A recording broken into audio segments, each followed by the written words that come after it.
নারী সমতা কেবল নারীদের বিচ্ছিন্ন সমস্যা নয়, এটি একটি সামগ্রিক, অর্থনৈতিক ও জাতীয় ইস্যু।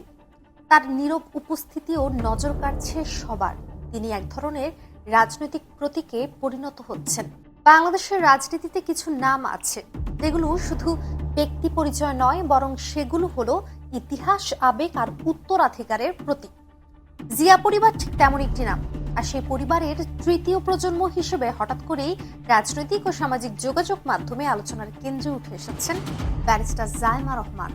যদিও তিনি এখনো সরাসরি রাজনীতিতে নামেননি, এমনকি এখনো নেই কোনো পদ, নেই কোনো আনুষ্ঠানিক ঘোষণা, তবুও দেশজুড়ে এখন আলোচনার কেন্দ্রে তিনি।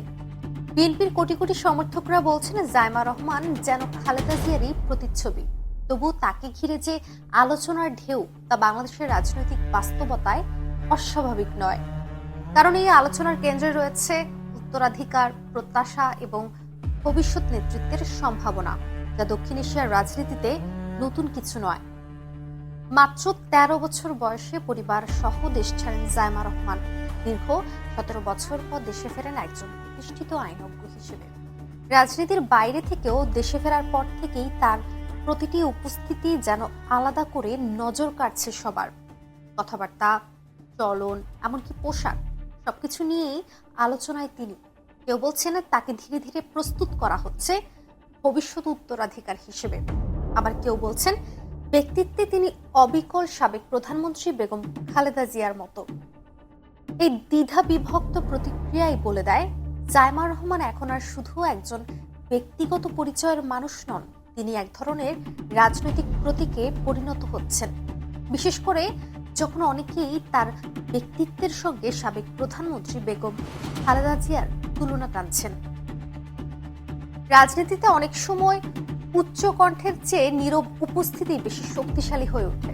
জাইমা রহমানের ক্ষেত্রেও অনেকটাই তাই দেখা যাচ্ছে। তার নীরব উপস্থিতিও নজর কাড়ছে সবার।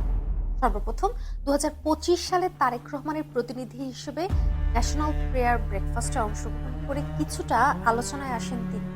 এরপর প্রবাসী ভোট নিয়ে বিএনপির আয়োজনে ভার্চুয়াল সেমিনারে যুক্ত হয়েছিলেন তিনি। এসব ছিল মূলত রাজনৈতিক পরিসরে তার প্রথম দৃশ্যমান উপস্থিতি।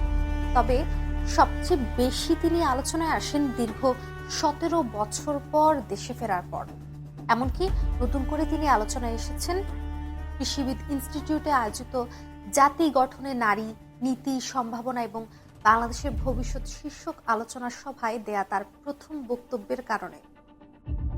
তার বক্তব্য অনেককেই নতুন করে ভাবিয়েছে। জিয়া পরিবারের রীতি মেনেই জাইমা যথারীতি বিসমিল্লাহির রহমানির রহিম বলে বক্তব্য শুরু করেন। জানিয়ে সোশ্যাল মিডিয়ায় আমরা অনেক আলোচনা দেখেছি, এমনকি মুখের গড়ন আর মাথার ঘোমটা দেওয়ার স্টাইল বারবার মনে করিয়ে দিচ্ছিল ৮০ দশক বা ৭০ দশকের ফার্স্ট লেডি খালেদা জিয়া। যাই হোক, জাইমা তার বক্তব্যে বলেন, নারী সমতা কেবল নারীদের বিচ্ছিন্ন সমস্যা নয়, এটি একটি সামগ্রিক, অর্থনৈতিক ও জাতীয় ইস্যু। এই একটি বাক্যই তার বক্তব্যের রাজনৈতিক গভীরতা তুলে ধরে।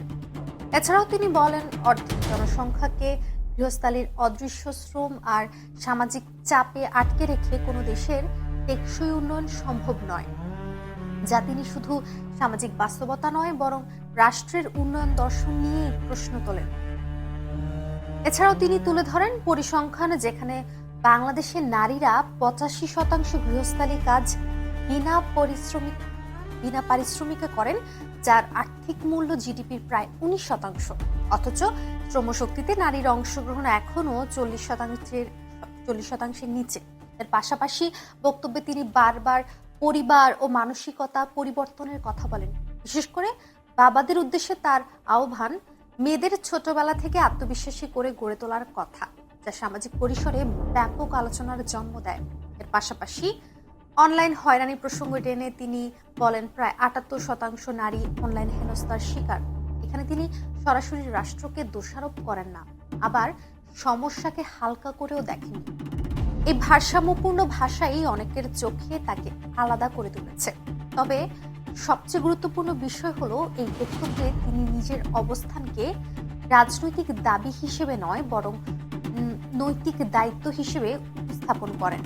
তিনি স্পষ্ট করে জানান তিনি এসেছেন শুনতে, শিখতে এবং একসাথে কাজ করতে, জানিয়ে সামাজিক যোগাযোগ মাধ্যমে ব্যাপক আলোচনা এবং তিনি বেশ প্রশংসাও কুড়িয়েছেন। কিন্তু রাজনীতিতে প্রশ্ন ওঠাও স্বাভাবিক যে এ ধরনের ভাষা কি ভবিষ্যৎ নেতৃত্বের প্রস্তুতির অংশ।